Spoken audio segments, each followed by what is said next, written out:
আসসালামু আলাইকুম ওয়া রাহমাতুল্লাহি ওয়া বারাকাতুহু।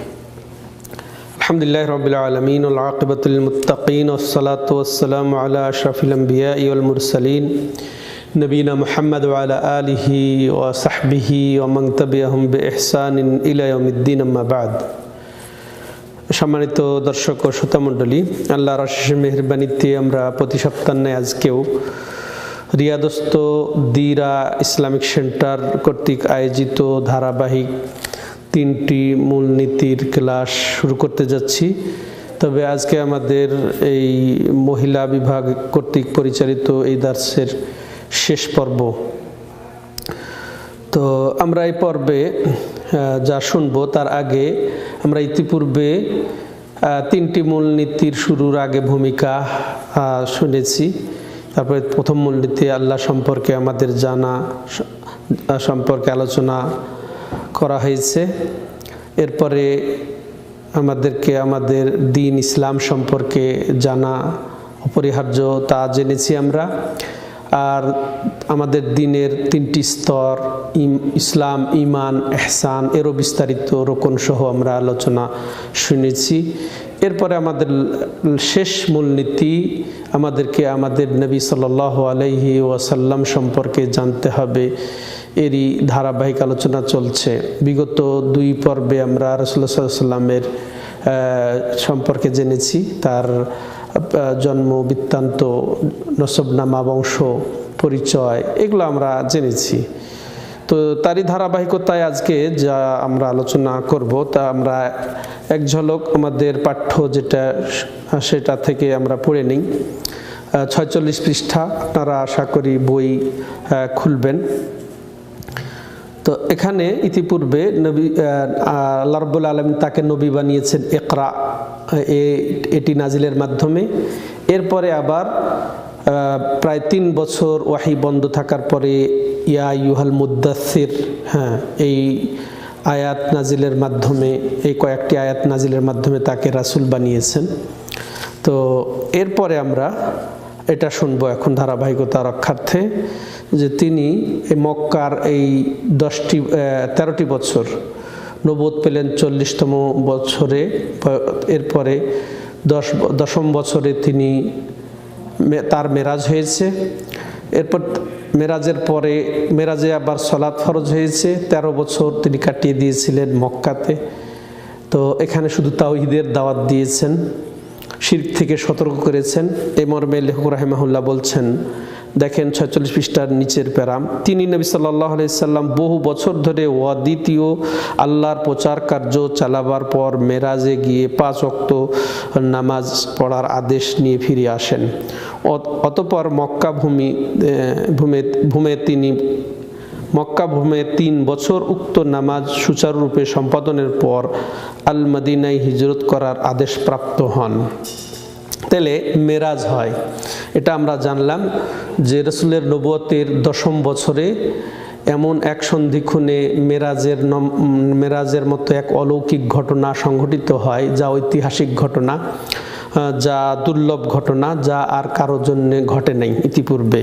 তো তার জন্য হওয়ার পূর্বের যে আভাস সেটা ছিল কি, যে সেই বছর এমন বছর, দুঃখের বছর, যে একই বছরে তিনি তার সহধর্মিণী বা খাদিজা রাদিয়াল্লাহু আনহাকে হারান। এরপরে একই বছরে আবু তালেব ও বিদায় নেন। এরপরে তিনি দুঃখ ভারাক্রান্ত ভগ্ন হৃদয়ে তিনি কঠিন জীবনযাপন করছিলেন। তো এই অবস্থাকে আল্লাহ রাব্বুল আলামিন পরিবর্তন এনে এমন এক দুর্লভ ও অলৌকিক ঐতিহাসিক ঘটনা ঘটিয়ে দিলেন। সেই ঘটনা ইসলামী শরীয়তে ইসরা এবং মেরাজ নামে পরিচিত। সম্মানিত দর্শক ও শ্রোতামণ্ডলী, তো ইসরা এবং মেরাজ এই যে অলৌকিক ঘটনা যেটা, সেটার 2টা পর্ব বলা যায়। যে মক্কা থেকে তাকে আগে জিবরিল মারফত বাহন যোগে, বরাক নামী বাহন যোগে বাইতুল মুকাদ্দাসের নিয়ে যাওয়া হয় স্থলপথে। সেখানে তিনি বোরাক বাঁধেন। এরপরে সেখান থেকে তাকে ঊর্ধ্বগমন করানো হয়, সিঁড়ি আসে, সেটা হচ্ছে মেরাজ, সেটা কোরআনে বর্ণনা এসেছে। আর ইসরা যেটা স্থল ভ্রমণ, মক্কা থেকে বাইতুল মুকাদ্দাস, এটা বুখারী সহ অন্যান্য হাদিসে পাওয়া যায়। সম্মানিত দর্শক, লম্বা ঘটনা, এটা এখন বর্ণনার সুযোগ নেই, ইনশাআল্লাহ পরবর্তীতে কখনো আমরা শুনব। তো সেখানে তিনি নবী রাসূলদের ইমামতি করে তিনি মেরাজে গমন করেন। সেখানে বহু ঘটনা লুকায়িত আছে। সেখানে আল্লাহ রাব্বুল আলামিন তার উপরে পাঁচ ওয়াক্ত সালাত ফরজ করেন, যদিও তিনি প্রথমে 50 ওয়াক্ত ফরজ করেছিলেন। সেটা বারবার দরখাস্তের মাধ্যমে আল্লাহ রাব্বুল আলামিন তার রহমতে 5 ওয়াক্ত অপরিহার্য করে দিলেন কিয়ামত কাল পর্যন্ত। তো সেটা নিয়ে ফিরে আসেন। তো মেরাজের ঘটনা বহু কিছু আমাদেরকে শিক্ষা দেয়। মেরাজের ঘটনা প্রমাণ হয় যে আল্লাহ রাব্বুল আলামিনের অসীমত্ব, আল্লাহ রাব্বুল আলামিনের মহান কুদরত, যে আল্লাহ যা খুশি তাই করতে পারেন। এই জন্যে রাত্রের একটা সামান্য অংশে এমনকি বলা হয় যে তার বিছানা গরমই ছিল, এই মুহূর্তের মধ্যেই তাকে আল্লাহ রাব্বুল আলামিন এই ঘটনা ঘটিয়েছেন। তো এটা এক আশ্চর্য ঘটনা, যার কারণে আল্লাহ রাব্বুল আলামিন কোরআনে যেটা উল্লেখ করেছেন সূরা বানী ইসরাঈলের শুরুতেই, সুবহানাল্লাযী আসরা বিআবদিহি লাইলাম মিনাল মাসজিদিল হারামি ইলাল মাসজিদিল আকসাল্লাযী বারাকনা হাওলাহু লিনুরিয়াহু মিন আয়াতিনা ইন্নাহু হুয়াস সামিউল বাসীর। যে সুবহানাল্লাহ, আমরা সাধারণত এই শিক্ষা থেকে আল্লাহর এখান থেকেই নবী সাল্লাল্লাহু আলাইহি ওয়াসাল্লাম আমাদেরকে এটাই করেছেন যে আশ্চর্য কোনো বিষয় হলে আমরা তাকবীর বা সুবহানাল্লাহ বলে থাকি। তো আল্লাহ এখানে সুবহানাল্লাহ শব্দ ব্যবহার করেছেন যে তিনি তার বান্দাকে, বান্দা বলে সম্বোধন করেছেন আল্লাহ, তার বান্দাকে যে রাত্রির একটি সামান্য অংশে বাইতুল্লাহ থেকে বাইতুল মুকাদ্দাস নিয়ে যান, সে যার পারিপার্শ্বিকতা বরকতময়। তো ওইদিকে আমার যাওয়ার সুযোগ নেই। তো এখানে ঘটনা এইভাবে আমরা এখানে জানি বা বুঝি। তো আল্লাহ রাব্বুল আলামিনের এটা অসীমত্ব এবং কুদরত বোঝায়, এবং আল্লাহ রাব্বুল আলামিন স্বীয় সত্তায় আরশের উপরে আছেন, এটাও আমরা এখান থেকে বুঝতে পারি মেরাজের কারণে। কারণ যদি আল্লাহ রাব্বুল আলামিন সব জায়গায় বিরাজমান হতেন, সবার মধ্যে মিশে থাকতেন, তাইলে কিন্তু মেরাজের ঘটনার আর প্রয়োজন ছিল না। তাহলে মেরাজ ঊর্ধ্বলোক উপরে গমনকে মেরাজ বলা হয়। তাই আল্লাহ রাব্বুল তার সান্নিধ্যে, তিনি উপরে আছেন বিধায় তার সান্নিধ্যে তাকে বিশেষ আহ্বানে নিয়ে গেছেন, এবং সেখানে জান্নাত জাহান্নাম দেখিয়ে তাকে 50 ওয়াক্ত নামাজ যাহা দিয়ে দিয়েছেন, পারবে না এই জন্যে 5 ওয়াক্ত চূড়ান্ত করেছেন। তো এটা বোঝা যায় যে তিনি স্বীয় সত্তায় আরশের উপরে, তার ইলম, তার রহমত সব জায়গায় বিরাজমান। আর এই মেরাজ প্রমাণ করে আমাদের নবী সাল্লাল্লাহু আলাইহি ওয়াসাল্লামের মর্যাদা আল্লাহর নিকটে এবং সমস্ত সৃষ্টির উপরে তার প্রাধান্য। এটাই যে এরকম আর কোনো ঘটনা, আর এরকম ঘটনা আর কারো জন্য ঘটে নাই, এবং তাকে আল্লাহ রাব্বুল আলামিন এখানে সম্মানিত করেছেন এর মাধ্যমে।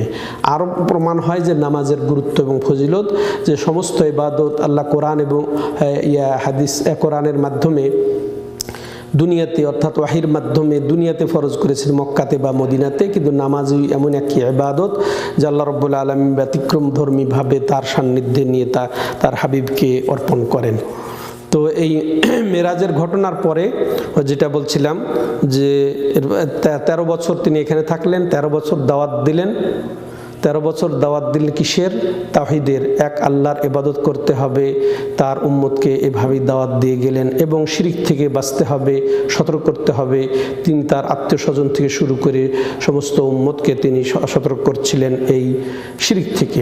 এভাবে 13টি বছর কেটে গেল, এখনো কোনো কিছুই ফরজ হয়নি। তো 10ম বছরে এই সলাতই ফরজ হলো। 3 বছর তিনি মক্কাতে সলাত 5 ওয়াক্ত আদায় করলেন। তার পূর্বে অবশ্য সকাল এবং সন্ধ্যা 2 ওয়াক্ত, অর্থাৎ ফজর এবং আসর সালাতটাই পড়তেন তিনি। এবং এরপর থেকে 10ম বছরে যখন মেরাজে সালাত ফরজ হলো, তখন থেকে তিনি 5 ওয়াক্ত নামাজ আদায় করলেন। 3 বছর মক্কাতে তিনি 5 ওয়াক্ত আদায় করেছিলেন। হ্যাঁ, তারপরে জাকাত ফরজ হয়েছে, তবে সেভাবে নয় যেভাবে এখন আমরা জাকাত দেই, এর খাত টাত সহ বিস্তারিত ফরজ হয় মদিনাতে গিয়ে। হ্যাঁ, আর এই জাকাত এই মক্কা জীবনেই তিনি দান করতেন, সাদকা করতেন, এটা ছিল অবশ্য। তো হিজরতের এরপরে হিজরত হলো। নবুয়তের 13তম বছরে হিজরত হলো মক্কা থেকে মদিনা। যখন জুলুমের সীমা লঙ্ঘন হয়ে গেল মক্কাবাসীর পক্ষ থেকে, তখন আল্লাহর পক্ষ থেকে অনুমতি পেয়ে তিনি সাহাবাদেরকে হিজরতের নির্দেশ দিয়েছেন। এর আগে হাবশা হিজরত হয়েছে জুলুমের কারণে, তো সেখান থেকে তারা ফিরে আসছেন। তখন মদিনা হিজরতের তিনি অনুমতি পেলেন, তখন সবাইকে মদিনা যাওয়ার নির্দেশ দিলেন। এরপরে পরিশেষে তিনিও আবু বকর রাদিয়াল্লাহু তাআলা আনহুকে সঙ্গে নিয়ে রাতের নির্জনে তিনি সেই মক্কা থেকে মদিনা স্থানান্তর হলেন। হিজরতের অর্থ সম্মানিত দর্শক ও শ্রোতা মণ্ডলী যে ছেড়ে দেওয়া অত মক্কাকে ছেড়ে দেওয়া। তো ছেড়ে দেওয়া বলতে যে কুফর এবং শিরকের ভূমিকে ছেড়ে তাওহীদ ও ঈমানের ভূমির দিকে পরিবর্তন হয়ে যাওয়া, স্থানান্তর হয়ে যাওয়া, এটা হচ্ছে শাব্দিক অর্থ। তাহলে এর ব্যাপক অর্থ হচ্ছে যে ঈমান আকীদা আমলের হেফাজত কল্পে যে এটা হেফাজতের জন্যে সেটা অন্য জায়গায় স্থানান্তর হয়ে যাওয়া, কুফুর ভূমি শিরকের ভূমি ত্যাগ করে, যেটা একটু আগে বললাম। এই হচ্ছে হিজরত। হিজরত সম্পর্কে যে দেখেন পরবর্তী 47 নম্বর পৃষ্ঠাতে এখানে আল্লাহ রাব্বুল আলামিন উল্লেখ করে দিয়েছেন হিজরত সম্পর্কে। হিজরতের অর্থ হচ্ছে শিরক কুলুশ স্থান পরিত্যাগ করে ইসলামী রাজ্যে গমন করা। এই উম্মতে মুহাম্মাদিয়ার জন্য শিরক কুলুষিত স্থান থেকে ইসলামী রাজত্বে হিজরত করা ফরজ করা হয়েছে। এই হিজরত কিয়ামত পর্যন্ত অক্ষুণ্ণ অব্যাহত থাকবে। এর সপক্ষে পবিত্র কোরআনের ঘোষণা নিম্নরূপ: ইন্নাল্লাযীনা তাওয়াফাহুমুল মালাইকাতু যালিমি আনফুসিহিম ক্বালু ফীমা কুনতুম ক্বালু কুন্না মুস্তাযআফিনা ফিল আরদ ক্বালু আলাম তাকুন আরদুল্লাহি ওয়াসিআহ ফাতুহাজিরু ফিহা ফাউলাইকা মাওয়াহুম জাহান্নাম ওয়া সাআত মাসীরা ইল্লাল মুস্তাযআফিনা মিনার রিজালি ওয়ান নিসাই ওয়াল উইলদানি লা ইস্তাতিউনা হিলাতান ওয়া লা ইয়াহতাদুনা সাবিলা ফাউলাইকা আসাল্লাহু আন ইয়াফু আনহুম ওয়া কানাল্লাহু আফুওয়ান গফুরা। আল্লাহ রাব্বুল আলামিন সূরা নিসার 97 থেকে 99 আয়াতে হিজরত সম্পর্কে উল্লেখ করে বলেন যে যাদের জীবন জান কবজ করছিলেন ফেরেশতা মণ্ডলী, যারা নিজেদের উপরে জুলুমকারী ছিল, তো ওই ফেরেশতারা তাদেরকে বললেন ফীমা কুনতুম, তোমাদের অবস্থা এমন কেন?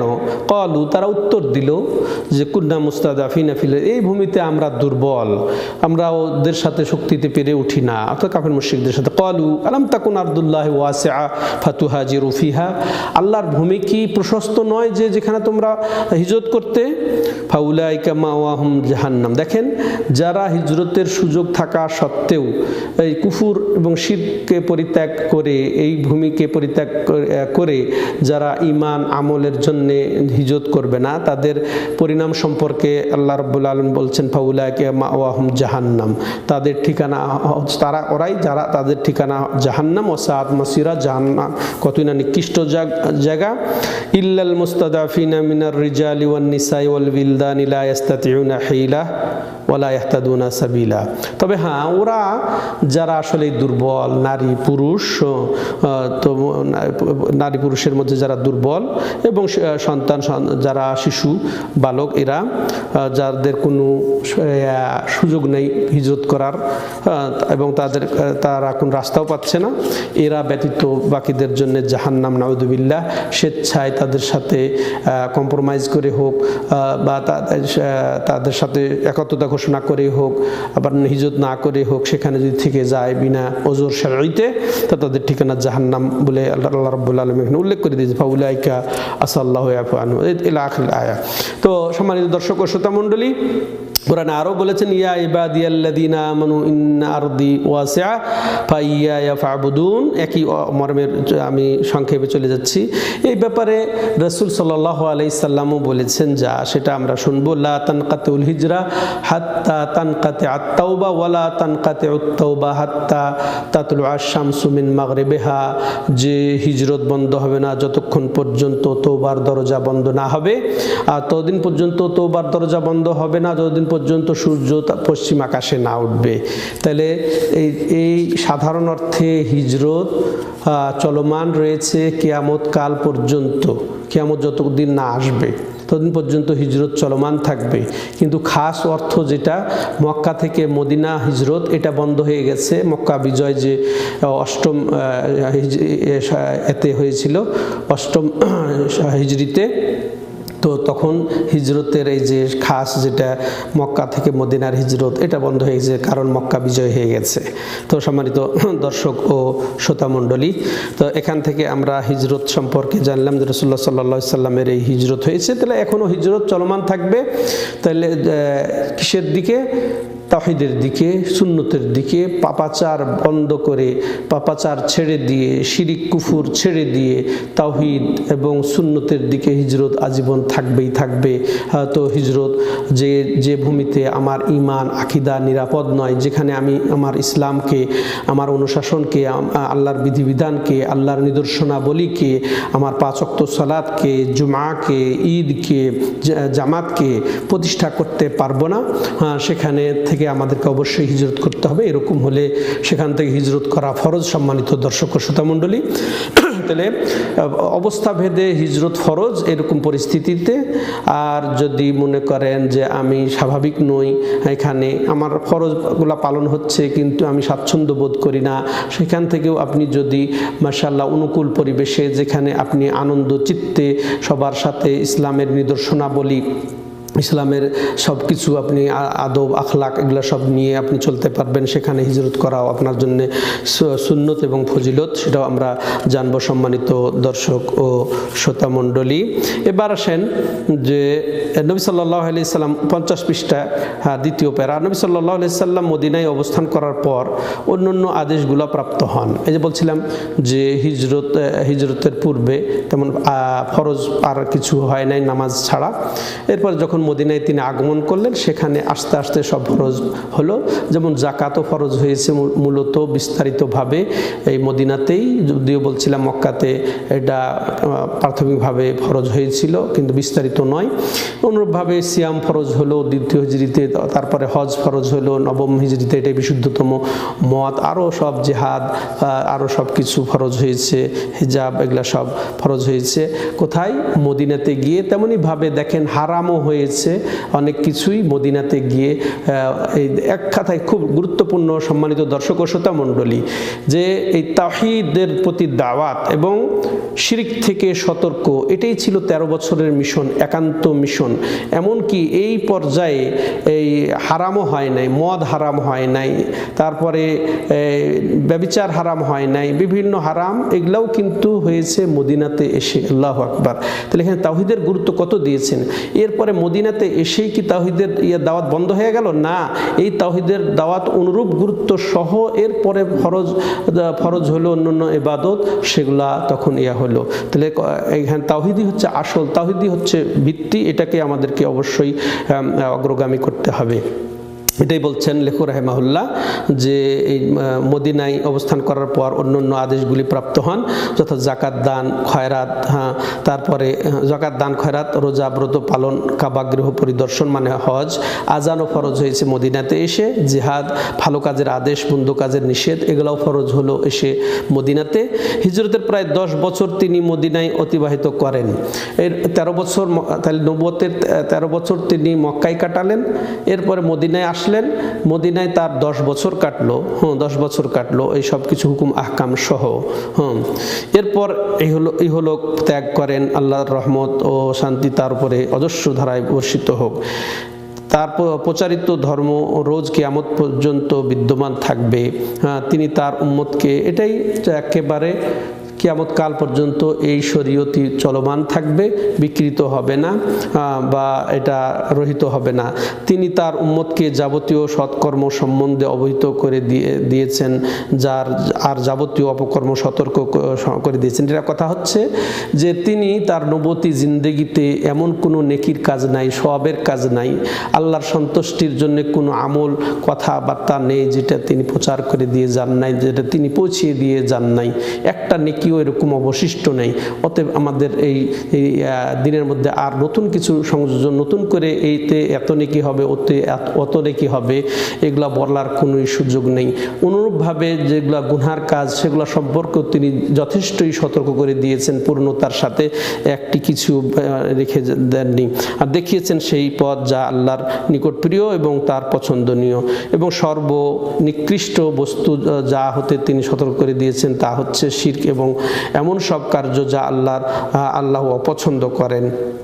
আল্লাহ নবী সাল্লাল্লাহু আলাইহি সাল্লামকে এই নিখিল ধরনীর অর্থাৎ এই পৃথিবীর সকল মানুষের নিকট প্রেরণ করেছেন এবং সমস্ত জিন ও ইনসানের পক্ষে তার আনুগত্য অপরিহার্য করে দিয়েছেন। তাহলে এই এমন আমাদের নবী মুহাম্মদ সাল্লাল্লাহু আলাইহি সাল্লামই এক নবী যিনি জিন ইনসান সকলের জন্য, সমস্ত জাতির জন্য নবী, তিনি কিয়ামত কাল পর্যন্ত।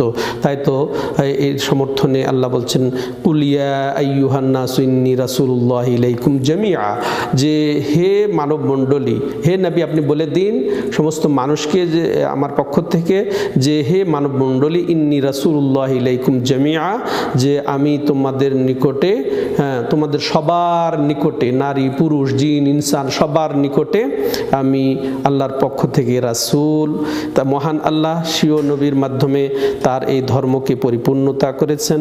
তারা আল্লাহ রাব্বুল আলামিন তার এই নবীর মাধ্যমে যে আরাফার ময়দানে এই আয়াত নাজিল করে এই দিনকে পরিপূর্ণ, তাহলে এই দিনের মূল বৈশিষ্ট্য কি? পরিপূর্ণ দিন, কোনো এখানে কমতি নেই, ঘাটতি নেই। তাই তো আল্লাহ বলছেন, আল-ইয়াউমা আকমালতু লাকুম দীনাকুম ওয়া আতমামতু আলাইকুম নি'মাতি ওয়া রাদিতু লাকুমুল ইসলামা দীনা, আজ তোমাদের জন্য তোমাদের দিন ইসলামকে পরিপূর্ণ করে দিলাম এবং আমার নিয়ামতকে ভরপুর করলাম, আর এই দিনের উপরে আমি এই দিনকে মনোনীত করলাম, ইসলামকে মনোনীত করলাম। এরপরে এই দিনই হচ্ছে কি, যে রাসূলুল্লাহ সাল্লাল্লাহু আলাইহি সাল্লামের অবধারিত মৃত্যু সম্পর্কে আল্লাহর বজ্র গম্ভীর ঘোষণা। যে এরপরে তিনি এই বলা হচ্ছিল যে মদিনায় 10 বছর কাটলো, তার এই দিনের পরিপূর্ণতার ঘোষণা আসলো সে বিদায় হজে। তিনি একমাত্র হজ করেছেন, একবারই হজ করেছেন, সেটাই ইসলামের ইতিহাসে বিদায় হজ নামে পরিচিত। পরিপূর্ণতার ঘোষণা এসেছে সেখানে, সম্মানিত দর্শক ও শ্রোতামণ্ডলী। আর এরপরে তিনি মৃত্যুবরণ করেছেন, স্বাভাবিক মৃত্যু। তিনি যেমন স্বাভাবিকভাবে জন্মগ্রহণ করেছেন, আমরা প্রথমে শুনেছি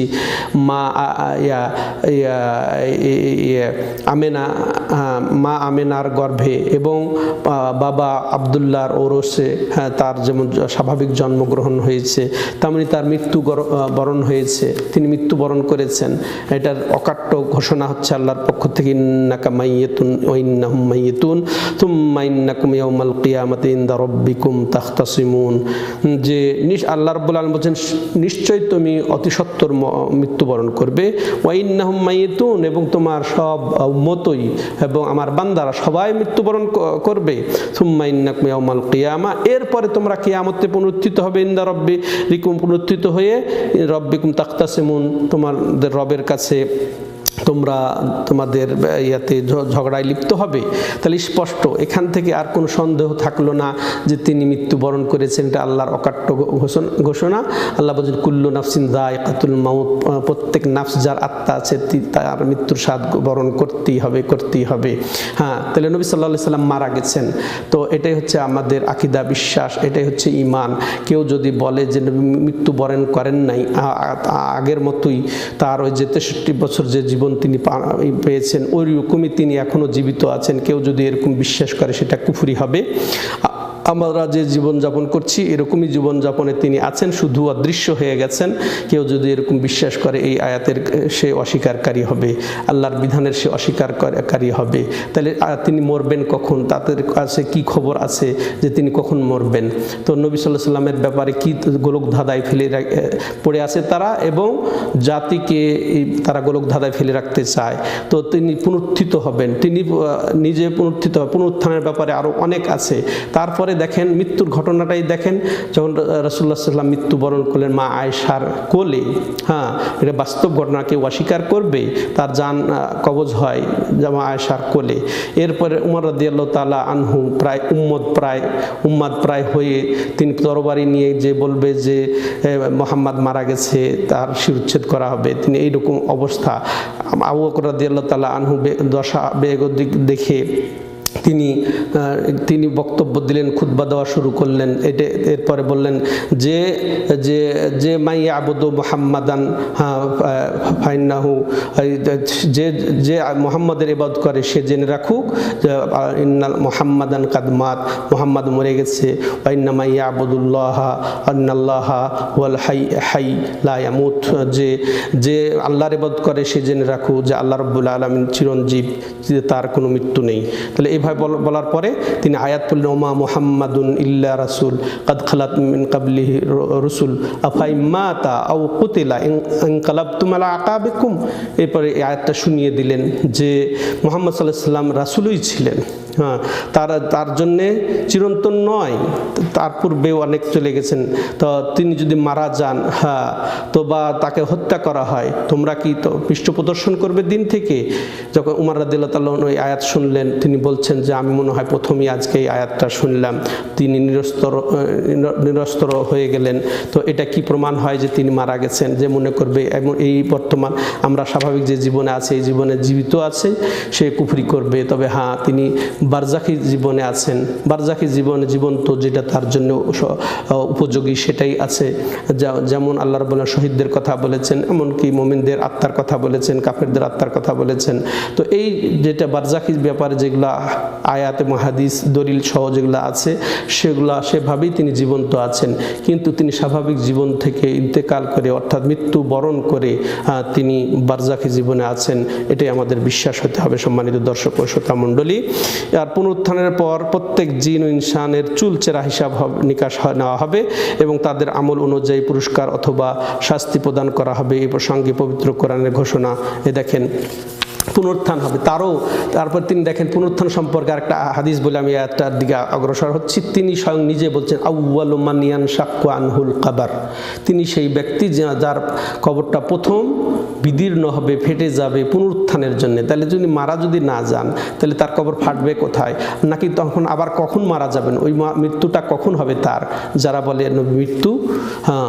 এরপর দেখেন আল্লাহ বলছেন, ওয়ালিল্লাহি মা ফিস সামাওয়াতি ওয়া মা ফিল আরদ লিয়াজজিয়াল্লাযীনা আসাউ বিমা আমিলু ওয়া ইয়াজজিয়াল্লাযীনা আহসানু বিল হুসনা। আর নভমণ্ডল ও ভূমণ্ডল অবস্থিত সমস্ত কিছু একমাত্র আল্লাহরই অধিকারভুক্ত। তিনি দুষ্কর্মকারীদের কর্ম অনুসারে তাদের উপযুক্ত বদলা দিবেন। হ্যাঁ, পক্ষান্তরে পুণ্যবান সৎকর্মশীল ব্যক্তিবর্গকে প্রদান করবেন উত্তম পুণ্য ফল। আর যারা পুনরুত্থান দিবসকে অস্বীকার করে তারা কাফের বা অবিশ্বাসী। এটাও লেখক রাহিমাহুল্লাহ বলছেন 55 পৃষ্ঠায়। দেখেন পবিত্র কোরআন হতে এর প্রমাণ, জামাল্লাযীনা কাফারু আল্লা ইউবআসু কুল বালা ওয়া রাব্বি লা তুবআসুন্না সুম্মা লা তুনাব্বাউন্না বিমা আমিলতুম ওয়া যালিকা আলাল্লাহি ইয়াসির। এটা পুনরুত্থান সম্পর্কে যে কাফেররা ধারণা করে, তারা সন্দেহ করে যে তারা পুনরুত্থিত হবে না। হে নবী, আপনি বলে দিন, বালা অবশ্যই, ওয়া রাব্বি আমার রবের কসম, লা তুবআসুন তা অবশ্যই তারা পুনরুত্থিত হবে।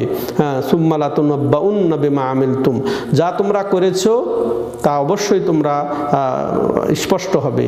যালিকা আলাল্লাহি ইয়াসির। আর পুনরুত্থান করাটা আল্লাহর কাছে খুবই সহজ। যিনি প্রথম একেবারে থেকে যাদের অস্তিত্বহীন থেকে যিনি প্রথম সৃষ্টি করেছেন, সৃষ্টি করার পরে মৃত্যু দান করে আবার তাদেরকে পুনরুত্থান করবেন, এটা সহজ না। অস্তিত্বহীন থেকে তিনি অস্তিত্বে নিয়ে এসেছেন, আবার তিনি মৃত্যু দিয়ে সেটাকে পুনরুত্থান করবেন, এটা সহজ। কেউ যদি অস্বীকার করে সে কুফরি। আল্লাহ পাক সমস্ত নবীদের নিচে 55 পৃষ্ঠার নিচের অংশে আল্লাহ পাক সমস্ত নবীদের প্রেরণ করেছেন শুভ সংবাদ প্রদানার্থে আর অকল্যাণ হতে। সমস্ত নবী রাসূলকে আল্লাহ রাব্বুল আলামিন সুসংবাদ দানকারী হিসেবে প্রেরণ করেছেন মুমিনদের আর কাফের মুশরিকদের জন্য সতর্ককারী হিসেবে। আর এই নবী প্রেরণের মাধ্যমে আল্লাহ রাব্বুল আলামিন এটা হুজ্জত কায়েম করেছেন, দলিল সাব্যস্ত করেছেন, তারাকে যেন অভিযোগ না করতে পারে যে আমরা তো জানতাম না যে আমাদের মৃত্যুর পরে আবার পুনরুত্থিত হবে, আমাদেরকে হিসাব দিতে হবে, আমাদের হিসাব নেওয়া হবে, এগুলা তো আমরা জানতাম না, এই কথা যেন বলতে না পারে। এই জন্য আল্লাহ রাব্বুল আলামিন যুগে যুগে নবী রাসূল প্রেরণ করে সতর্ক করে দিয়েছেন এবং সুসংবাদ দিয়েছেন যারা ঈমানদার। পবিত্র কোরআনে এর প্রমাণ রাসূলাম মুবাশশিরিন ওয়া মুনযিরিন লিআল্লা ইয়াকুনা লিন-নাসি আলাল্লাহি হুজ্জাহ বাদার রুসুল, যে বেশ কিছু রাসূল এই কি জন্য সুসংবাদ দানকারী হিসেবে মুমিনদেরকে ওয়া মুনযিরিন এবং ভীতি প্রদর্শনকারী কাদেরকে, কাফের মুশরিক যারা অস্বীকারী, লিআল্লা ইয়াকুনা লিন-নাসি আলাল্লাহি হুজ্জাহ, আল্লাহর বিরুদ্ধে যেন অভিযোগ না থাকে যে আল্লাহ রাব্বুল আলামিন আমাদেরকে এগুলা জানান নাই যে পুনরুত্থান হবে, হিসাব হবে, জান্নাত আছে জাহান্নাম আছে রসুলের পরে। সম্মানিত দর্শক ও শ্রোতা মণ্ডলী, নবীদের মধ্যে হযরত নূহ আলাইহিস সালাম প্রথম নবী। তো আমাদের আদি পিতা আদম থেকে নিয়ে ঈসা আলাইহিস সালাম বহু নবী রাসূল এসেছেন, কিন্তু নবুয়ত আলাদা জিনিস, একটা ইতিপূর্বে আমরা আলোচনা শুনেছি, কিন্তু রাসূল আলাদা। রাসূল হিসেবে প্রথম হচ্ছেন নূহ আলাইহিস সালাম, আর প্রথম তিনি। তো এরপরে আমাদের নবী সাল্লাল্লাহু আলাইহি সাল্লাম, নবীদের মধ্যে হযরত নূহ আলাইহিস সালাম প্রথম, আর মুহাম্মদ সাল্লাল্লাহু আলাইহি সাল্লাম সর্বশেষ, এবং তিনি মুহাম্মদ সাল্লাল্লাহু আলাইহি সাল্লাম সংবাদবাদক নবী ও রাসূলদের মধ্যে সিলমোহর স্বরূপ, মানে পরিসমাপ্তকারী। হযরত নূহ আলাইহিস সালাম স্পষ্ট ঘোষণা, তিনি যে প্রথম রাসূল, তিনি নবী ছিলেন না। ইতিপূর্বে আমরা শুনেছি যারা অস্বীকারী বা যারা বিরোধিতাকারী, তাদের প্রতি যে এসেছেন তিনি হচ্ছেন রাসূল। তো নূহ আলাইহিস সালামের পূর্বে সব ছিল কি মুমিন কওম, তাদের প্রতি নবী এসেছেন কিন্তু রাসূল আসেননি। তো রাসূল এসে তিনি যে নূহ আলাইহিস সালামের কওম ছিল যে মূর্তি পূজা করেছে, তারা কাফের মুশরিক হয়েছিল মূর্তি পূজার মাধ্যমে। তো সেই হিসেবে তিনি প্রথম রাসূল। যেমন আল্লাহ রাব্বুল আলামিন ইন্না ওয়াহাইনা ইলাইকা কামা ওয়াহাইনা ইলা নূহিন ওয়ান নাবিয়িনা মিন বাদি, যে নিশ্চয় হে নবী আপনার প্রতি আমি ওয়াহি করেছি, কামা ওয়াহাইনা ইলা নূহ, যেমন আমি ওয়াহি করেছিলাম নূহের প্রতি, ওয়ান নাবিয়িনা মিন বাদি, এবং নূহের পরবর্তী নবীদের প্রতি। তো এর থেকে প্রথম রাসূল তিনি। নূহ আলাইহিস সালাম হতে মুহাম্মদ সাল্লাল্লাহু আলাইহি সাল্লাম পর্যন্ত প্রতিটি জাতির নিকট সংবাদ বাহক প্রেরণ করা হয়েছিল, যাতে করে তারা একমাত্র আল্লাহর ইবাদত করে এবং তাগুতের থেকে থাকে। তো আল্লাহ রাব্বুল আলামিন এই বলছেন নূহ আলাইহিস সালামের পর থেকে মুহাম্মদ পর্যন্ত প্রত্যেক জাতিতে একজন করে রাসূল পাঠিয়েছেন, যার আল্লাহ সমর্থনে আল্লাহ বলছেন ওয়ালাকাদ বাআসনা ফি কুল্লি উম্মাতির রাসূলা আন ইবুদুল্লাহ ওয়াজতানিবুত তাগুত। আমি এই মর্মে প্রত্যেক জাতিতে উম্মতের নিকট আমি একজন রাসূল প্রেরণ করেছি, যেন তোমরা সকলে আল্লাহর ইবাদত করতে থাকো ও সকল প্রকার তাগুতের পূজা থেকে বেঁচে থাকো। সম্মানিত দর্শক ও শ্রোতা মণ্ডলী, এখন আমরা এটা বুঝলাম। এরপর তাগুতের বিষয় আসবে। তাগুত অর্থ কি? যে তাগুত থেকে সতর্ক করার জন্য আল্লাহ নবী রাসূল প্রেরণ করেছেন। যেমন তারা দাওয়াত দিবে, প্রত্যেক নবী রাসূল, যে একমাত্র আল্লাহরই ইবাদত করো, মানে তাওহীদের দাওয়াত দেবে এবং তাগুত থেকে সতর্ক করো। তাহলে প্রত্যেক নবী রাসূলদের মূল ভীষণ কি ছিল? তাওহীদের দাওয়াত এবং তাগুত থেকে সতর্ক, তার শিরিক থেকে সতর্ক, আল্লাহ ছাড়া যত কিছুর ইবাদত হয় তার থেকে সতর্ক। এখানে তাগুতের একটু ব্যাখ্যা হবে। সম্মানিত দর্শক ও শ্রোতা মণ্ডলী, আপনারা মনোযোগ সহকারে শুনবেন। আল্লাহ পাক সমস্ত মানুষকে তার প্রতি বিশ্বাস স্থাপন এবং তাগুতকে অস্বীকার করার আদেশ প্রদান করেছেন। তাগুতের অর্থ যারা সীমা লঙ্ঘন করে, আল্লাহ যে সীমারেখা দিয়ে দিয়েছেন ইবাদতে, তার থেকে তারা সীমা লঙ্ঘন করে, সেটা হচ্ছে তাগুত। প্রখ্যাত মনীষী আল্লামা ইবনুল কাইয়িম রাহিমাহুল্লাহ বলেছেন, এটা 58 পৃষ্ঠার মাঝামাঝি, তাগুত শব্দটির অর্থ হলো সীমালঙ্ঘনকারী ব্যক্তি। এই ব্যক্তিটি উপাস্য ব্যক্তিও হতে পারে, আবার উপাসনাকারীও হতে পারে। মানে উপাস্য ব্যক্তি বলতে যার ইবাদত করা হয় সে হচ্ছে উপাস্য, বা সে যে উপাসনাকারী, যে উপাসনা করে বা ইবাদত করে, সেও এটা হতে পারে। তাগুত দুজনই হতে পারে। অনুগত ব্যক্তিও হতে পারে, আবার যার আনুগত্য করা হয় সেই ব্যক্তিও হতে পারে। তাগুত অনেক প্রকার রয়েছে, তাগুতের অনেক প্রকার রয়েছে। এর মধ্যে প্রধান হচ্ছে 5টি। প্রথম, শয়তান হচ্ছে 1 নাম্বার তাগুত। 2, যার উপাসনা করা হয় আর সে উক্ত উপাসনা পুরোপুরি সম্মত থাকে, যার ইবাদত করা হয়, যেমন পীর। যে পীরের সিজদা করা হয় এবং তাকে ওইভাবে সম্মান করা হয় যেটা আল্লাহর হক, আর সে তাকে যদি সম্মত থাকে, ওই পীর যদি তাকে সিজদা করতে নিষেধ না করে, সে এই পীরটাও তাগুত। বুঝে আসলো?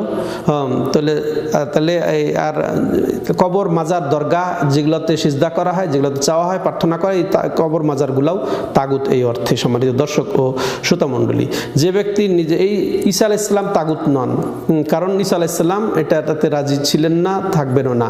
তো ঈসা আলাইহিস সালাম ছাড়া অন্য যেগুলা অলি আউলিয়া গাউস কুতুবের নামে যেগুলো সব তার কাছে চাওয়া হয় মৃত ব্যক্তির কাছে, হ্যাঁ, তারা যদি জীবিত থাকা অবস্থায় এতে রাজি থাকে তাহলে তারাও তাগুত। যে ব্যক্তি অদৃশ্য বা ভবিষ্যৎ জ্ঞান অর্থাৎ যে গায়েবের দাবি করে সেও তাগুত। পঞ্চম হচ্ছে যে ব্যক্তি পবিত্র কোরআনে যার কোনো প্রমাণ বা সমর্থন মিলে না এমন আইন কানুন দ্বারা শাসন কার্য পরিচালনা করে, তা আল্লাহর হুকুম ছাড়া অন্য হুকুম দিয়ে যারা শাসন কার্য পরিচালনা করে এরকম শাসকও তাগুত। পবিত্র কোরআনের সাক্ষ্য প্রমাণ সাক্ষ্য লা ইকরাহা ফিদ্দীন কাদ তাবায়্যানার রুশদ মিনাল গায়্যি ফামান ইয়াকফুর বিত-তাগুতি ওয়া ইউমিন বিল্লাহি ফাকাদ ইসতামসাকা বিল উরওয়াতিল উসকা লা ইনফিসামা লাহা ওয়াল্লাহু সামিউন আলিম। তো যে এখানে মূলত লা ইলাহা ইল্লাল্লাহ, হ্যাঁ, এটাই হচ্ছে এই আয়াত হচ্ছে লা ইলাহা ইল্লাল্লাহর তাফসীর। আল্লাহ ছাড়া সত্য কোনো মাবুদ নেই। হ্যাঁ, লা ইলাহা, যে এখানে আল্লাহ বলছেন যে লা ইকরাহা ফিদ্দীন কাদ তাবায়্যানা রুশদু মিনাল গায়্যি ফামান ইয়াকফুর বিত-তাগুত, তাই লা ইলাহা, হ্যাঁ, ওয়া ইউমিন বিল্লাহ ইল্লাল্লাহ, ইল্লাল্লাহ। তো তারাই এই একেবারে মজবুত হাতল ধারণ করলো, যেটা ভাঙ্গার নয়।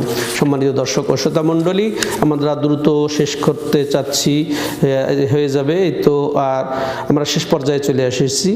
তো এটাই হচ্ছে লা ইলাহা ইল্লাল্লাহর অর্থ ও তাৎপর্য। এই হাদিসেও রয়েছে রাসূল আমরে আল ইসলাম উমুদুহু আস-সালাহ ওয়া দারওয়াতু সিনামি আল জিহাদু ফি সাবিলিল্লাহ, যে ইসলামই হচ্ছে ধর্ম, উমুদ, আর ইসলামের এই মেরুদণ্ড হচ্ছে কি সালাত, এবং ইসলামের শীর্ষ দেশ হচ্ছে কি জিহাদ ফি সাবিলিল্লাহ, আল্লাহর রাস্তায় জিহাদ করা। তো এই ছিল আমাদের সিলেবাস। দ্রুততার সাথে আমরা এটাকে শেষ করার চেষ্টা করেছি। তো আল্লাহ রাব্বুল আলামিন আমাদেরকে তৌফিক দান করেন এটাকে ভালো করে বুঝে এই অনুযায়ী আমল করা। আল্লাহ রাব্বুল আলামিন আমাদের লেখক রাহিমাহুল্লাহকে এর যথাযথ উত্তম প্রতিদান দান করেন। তিনি যেভাবে সুন্দর করে আকীদাকে সাব্যস্ত করেছেন, ইসলাম, ঈমান, ইহসান, আরও যত সব কিছু স্পষ্ট করে দিয়েছেন সংক্ষেপে, এই জন্য আমাদের পক্ষ থেকে, পুরা মুসলিম জাতির পক্ষ থেকে আল্লাহ তাকে উত্তম প্রতিদান দান করেন। আমরা যারা শিখলাম, আমরা যারা শিখালাম, আল্লাহ আমাদেরকেও আল্লাহ উত্তম দুনিয়া আখেরাতের প্রতিদান দান করেন। আল্লাহ আমাদেরকে হককে ভালোভাবে চিনে হকের উপরে আমল করার তৌফিক দান করেন। আল্লাহ আমাদের সমস্ত গুনাহ মাফ করে দেন। আল্লাহ আমাদের সকল বালা মুসিবত থেকে রক্ষা করেন। আল্লাহ রাব্বুল আলামিন আমরা যা শিখলাম, তা আমল করার জন্য তৌফিক দান করেন। সর্বোপরি আপনাদের কাছে দোয়া চেয়ে শেষ করছি যে আপনারা দোয়া করবেন। ইনশাআল্লাহ পরবর্তী আকর্ষণ আমাদের আছে, জানুয়ারি থেকে শুরু হবে কিতাবুত তাওহীদ। এই একই লেখকের আরও এর চেয়ে গুরুত্বপূর্ণ কিতাবুত তাওহীদ, সেটা প্রস্তাব এসেছে আমাদের ডাইরেক্টরের পক্ষ থেকে। অতএব সেটা পর্যন্ত আমরা অপেক্ষায় থাকি। আপনারা আশা করি নিয়মিত নিজেরা তো আসবেন, আশা করি এটা নাজাতের ওসিলা হবে। এর চেয়ে আর গুরুত্বপূর্ণ জিনিস কিছুই নয়। আপনি তো কোরআন পড়ে সওয়াব পাবেন, কিন্তু আপনি ওটা না বুঝে তো আপনি এরকম উপকৃত হবেন না। কিন্তু এটা বুঝছেন, আপনাকে কি জন্য আল্লাহ সৃষ্টি করেছেন সেটা আপনি বুঝছেন, এবং কি করণীয় সেটা বুঝছেন। তো অর্থাৎ শিরক চিনবেন, কুফরি চিনবেন, নেফাক চিনবেন। এতে বেঁচে আল্লাহর যেটা প্রকৃত হক সেটা বোঝার জন্য আমাদের জরুরি জ্ঞান, সেটা হচ্ছে কি তাওহীদের জ্ঞান। আর সেটা তাওহীদ সম্পর্কে এটা আমভাবে অনেক কথা এখানে এসেছে, কিন্তু ওটা নিছক তাওহীদে উলুহিয়া বা ইবাদতের তাওহীদ কিভাবে আমরা বুঝবো, কিভাবে সাব্যস্ত করব, সেটা আমরা শিখবো ইনশাআল্লাহ। হয়তো আগামী সপ্তাহে বন্ধ থাকবে, তার পরবর্তীতে হয়তো 1-2 সপ্তাহ পরে আমরা আমাদের নতুন বই শুরু করতে চাইব আল্লাহর তৌফিকে। ওমা তৌফিক ইল্লা বিল্লাহ। হাদা হুয়া সাল্লাল্লাহু আলা নবিনা মুহাম্মদ ওয়া আলা আলিহি ওয়া সাহবিহি আজমাইন। সুবহানাকাল্লাহুম্মা বিহামদিকা আশহাদু আল্লা ইলাহা ইল্লা আনতা আস্তাগফিরুকা ওয়া আতুবু ইলাইক।